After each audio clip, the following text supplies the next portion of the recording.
People often think being aware is a strength, and sometimes it is. But there's a difference between healthy awareness and the kind of awareness that never shuts off. The kind where you walk into a room and instantly notice the shift in someone's energy, where you hear what people don't say, where you can feel tension before anyone admits it exists, where a single glance, a pause, a change in tone can send your mind into analysis mode for hours. If that's you, you're not just observant. You're not just intuitive. You're too aware. And that awareness, it's both a gift and a cage. It makes you insightful, emotionally intelligent, and incredibly hard to fool. But it also makes you exhausted, lonely, and unable to relax, even when you desperately want to. If you've ever been told you think too much, you're too sensitive, or just let it go, this video is for you. Today I'm going to break down the psychology of people who are too aware, why your brain works this way, the hidden strengths nobody talks about, the quiet suffering people misunderstand, and how to keep your depth without letting it destroy your peace. And by the end, you'll understand whether your awareness is helping you navigate life, or quietly turning into hypervigilance, anxiety, and emotional burnout. Let's begin with something most people don't realize. Being too aware is not usually something you chose. It's something your nervous system learned, often in childhood, often as a form of survival. When a child grows up in an environment that feels unpredictable, emotionally, psychologically, or relationally, the child adapts. The brain doesn't have the power to change the environment, so it does the next best thing.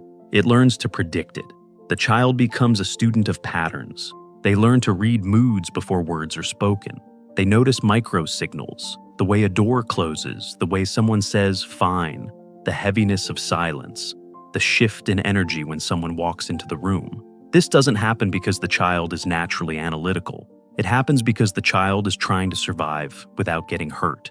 If I can sense my parents' mood before they explode, I can adjust my behavior. If I can predict the emotional storm, I can prepare. If I can read the room, I can stay safe. And over time, this survival skill becomes hardwired. It becomes your default way of processing the world. Later in life, that same pattern remains. You still walk into rooms and scan. You still track emotional shifts.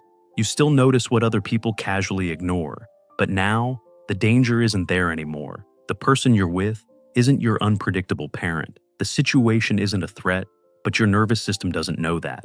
It's still operating like awareness equals safety, like hyperobservation equals control, and that's why you can't turn it off. So here are the first 4 signs you're not just observant, you're too aware. And as you listen, notice which ones feel personal. Notice which ones make you pause, because recognition is the first step toward understanding. The first sign is that you see layers where other people see surfaces. Most people hear a sentence and move on. You hear the same sentence and instantly analyze what's underneath it. Someone says, "I'm fine," and your brain asks, are they actually fine, or are they avoiding conflict? Someone says, "It's not a big deal," and you hear resignation, hurt, or quiet disappointment. You don't do this because you enjoy overthinking. You do it because your brain is trained to interpret more than the words being said. It's trained to look for subtext, for contradictions, for hidden meanings. This is why people who are too aware often have strong intuition. You sense when something is off, even when nothing looks wrong. You notice when a person's smile doesn't match their eyes. You notice when someone's tone doesn't match their message. You notice when a yes sounds like a reluctant yes, when a laugh feels forced, when silence feels tense. And sometimes, you're right, your awareness protects you. It helps you see manipulation, dishonesty, or emotional unavailability faster than other people. But here's the problem. Your brain doesn't just read real danger. It starts reading danger into everything. A friend cancels plans and your brain asks, are they upset with me? A partner is quiet and your brain asks, are they pulling away? A coworker doesn't smile back and your brain asks, did I do something wrong? You start interpreting neutral behavior as threatening behavior. You start creating stories where none exist. And that's when awareness becomes anxiety. The second sign is that you replay interactions long after they end. The conversation is over, the person has moved on, but your mind is not done. You remember the exact moment you said something and you analyze how it sounded. You remember the facial expression the other person made, and you obsess over what it meant. You wonder if you said too much. You wonder if you came across wrong. You wonder if they misunderstood you. And you don't just replay it once. You replay it again and again, like your mind believes that if it can just decode the interaction perfectly, you'll finally feel safe again. This is where awareness merges with rumination. Rumination is when the mind reprocesses an event without producing a new outcome, just more tension. And for people who are too aware, rumination often feels like responsibility. It feels like, if I can fully understand what happened, I can prevent the next mistake. But safety doesn't come from perfect understanding. Sometimes safety comes from letting a moment remain imperfect and moving forward anyway. People who are too aware struggle with that, because your mind equates closure with control. The third sign is that you feel misunderstood more often than you feel known. You don't struggle to communicate facts. You struggle to communicate depth. You can explain what happened, but you can't easily explain what you sensed, what you felt underneath, what the real tension was. And when you try, people often give shallow responses. You're overthinking. It's not that deep. You're too sensitive. But those words don't help you because the problem isn't that you're creating drama. The problem is that you genuinely perceive more complexity than the people around you are willing to see. And when people can't meet you at your depth, you start feeling alone. Even inside relationships, you might have friends, you might have a partner, you might have family, but you still feel like there's a part of you that stays hidden because explaining it would take too long, or because you've learned that people don't understand anyway. This is one of the most painful parts of being too aware. You don't feel lonely because you lack people. You feel lonely because you lack resonance. You crave someone who can see the layers the way you do. And when you don't find that, you retreat inward. The fourth sign is that you notice emotions before they're named. You walk into a room and immediately feel something is off. No one has said anything. No one looks upset, but you sense tension in the air. You feel the emotional atmosphere like it's a physical thing. And later, when someone finally admits, "Yeah, I was stressed," you're not surprised. You already knew. You felt it in your body before your brain could explain it. This is a combination of emotional contagion and hypervigilance. Emotional contagion is when you absorb the feelings of the people around you. Hypervigilance is when your nervous system stays alert, scanning for emotional shifts as if they were threats. Together, they create a kind of somatic intuition, a body-level awareness of what's happening emotionally in a space. Therapists, counselors, and empaths often have this. It makes you incredibly perceptive, but it also makes you exhausted, because you're constantly processing emotions that aren't even yours. Now, before I continue with the next signs, let me say something important. If you relate to these signs, it doesn't mean you're broken. Being too aware can be a form of intelligence, sensitivity, and emotional perception. But it can also be a survival habit your nervous system learned when you were young. And healing doesn't mean becoming shallow. Healing means keeping your depth while removing the fear that hijacks it. Before we go deeper, if this is describing you in a way that feels uncomfortably accurate, subscribe to Unfelt. This channel is for people who feel too much or feel nothing at all. People who overthink, dissociate, carry childhood patterns into adulthood, and want the truth underneath their patterns. If you've ever felt like your mind runs deeper than your life feels, you belong here. And if you're comfortable, comment one word: aware, just that. Because I want you to see how many people live with the same internal intensity. Now, here's where it gets heavier. The next 4 signs are where being too aware stops feeling like a gift and starts feeling like a burden. The 5th sign you're too aware is that you can't just relax. People tell you to stop overthinking. They tell you to let go. They tell you to enjoy the moment. And you want to. You desperately want to. But your brain won't let you. Because somewhere deep in your nervous system, relaxing feels dangerous.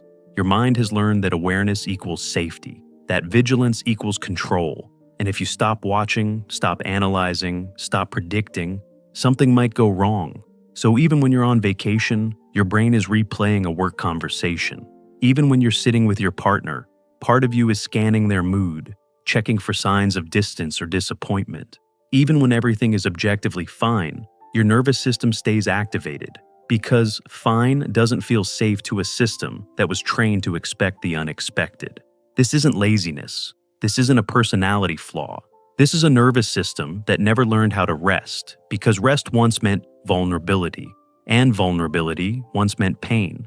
This is why people who are too aware often struggle with insomnia. You lie down at night and your brain turns into a courtroom, reviewing everything you said and did. You sit in silence, and suddenly old memories appear. You try to be present, and your mind drifts to the future, analyzing potential problems that don't even exist yet. Your body might be still, but your mind is always moving. And over time, that constant mental activity becomes exhausting. You're tired, but you can't stop. Because stopping feels like losing control. The sixth sign is that you're lonely even in relationships. You see 10 layers in every conversation. Other people see one. Your partner says, "I'm tired." And you hear, "Tired of what?"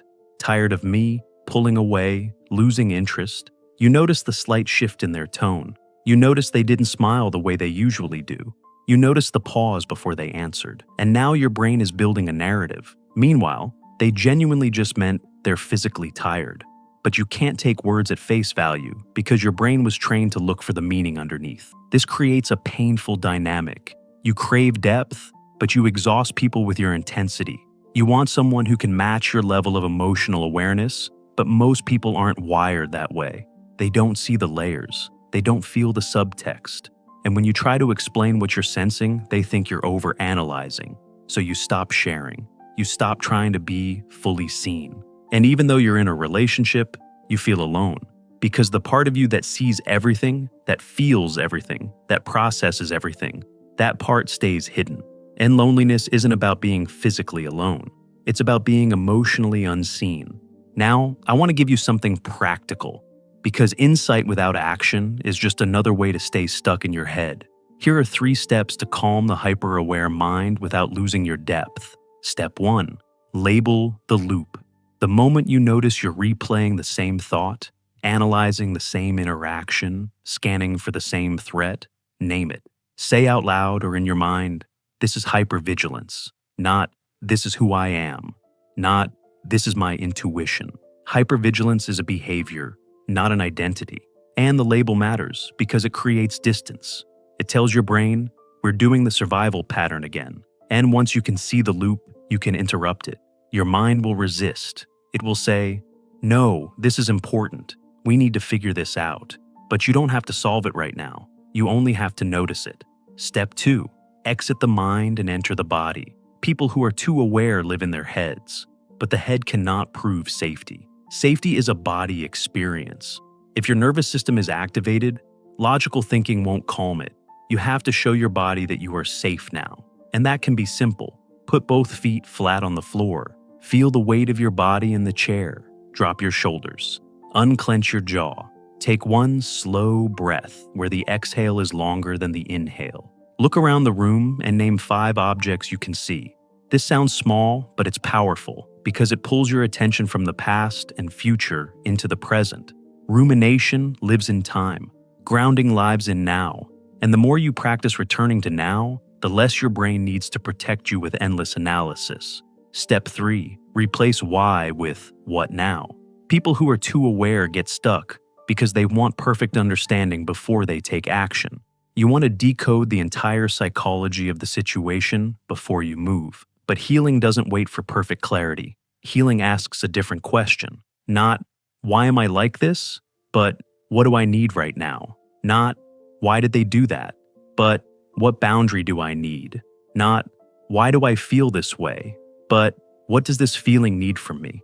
This shifts you from analysis to self-leadership. And self-leadership is what calms a hyper-aware mind. Because when your system trusts that you can handle life as it comes, it doesn't need to predict everything. And here's the most important step. The one people who are too aware resist the most. Practice letting uncertainty exist. Not forever. Not about everything. Just in small doses. Let one unanswered question remain unanswered. Let one awkward moment be imperfect. Let one text message go without decoding it. Let one person be unclear without you chasing certainty. You don't do this to become careless. You do this to teach your nervous system a new lesson. Uncertainty is not automatically danger. And when your body learns that, your mind finally gets permission to rest. If you're too aware, you've probably built your entire life around being mentally prepared. But preparedness is not the same as peace. And peace is not the same as being shallow. Peace is having a deep mind that doesn't attack itself. Peace is being able to think deeply when you choose to, without being dragged there by fear. Peace is being able to feel, not just analyze. Peace is being able to live, not just interpret. So, if you recognize yourself in this video, I want you to remember this. Your awareness is real, it's valuable, it's powerful, but your suffering is not a requirement. You don't have to pay for your insight with exhaustion. You don't have to sacrifice your nervous system to stay intelligent.